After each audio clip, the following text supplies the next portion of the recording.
Hello and good evening. So ready for another bedtime story? Already? It's time for bed again.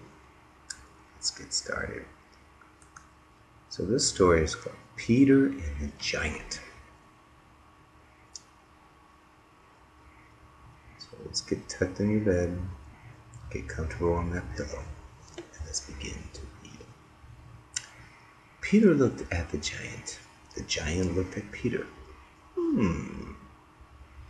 How are you, Mr. Giant? Peter asked politely, even while his knees were shaking in fear. I'm fine, little boy, and how are you? Fine.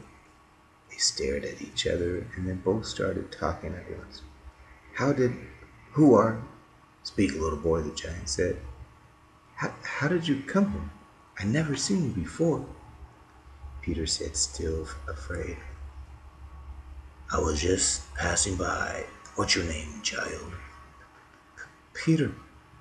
I'm called Rocky. Would you like to Would you like me to do something for you?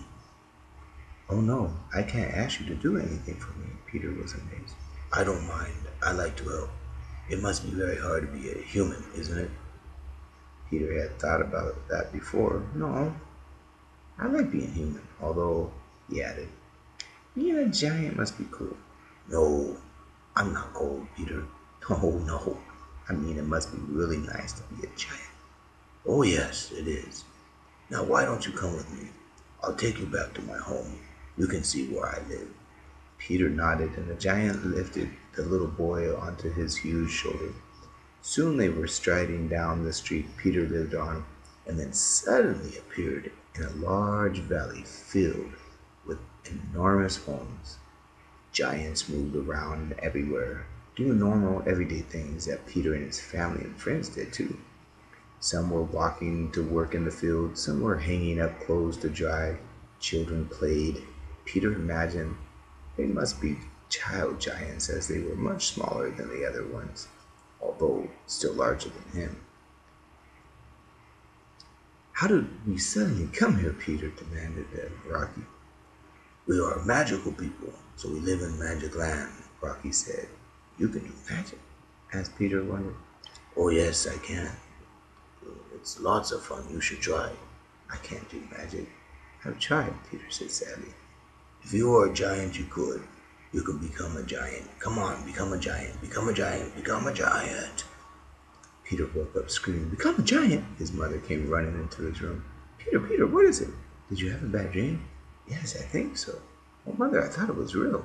A giant took me to his home and wanted me to become like him. He was just shouting at me to become a giant. She settled him back in bed and said comfortably, It was only a dream, son. Don't worry. I'll go back to sleep. He nodded and cuddling his pillow. He was soon fast asleep. Now remember, the golden rule is we don't go home with strangers, and magic is haram. So this was just a fairy tale. There are no real giants, but it is time for you to really get some sleep. This is good night, everyone.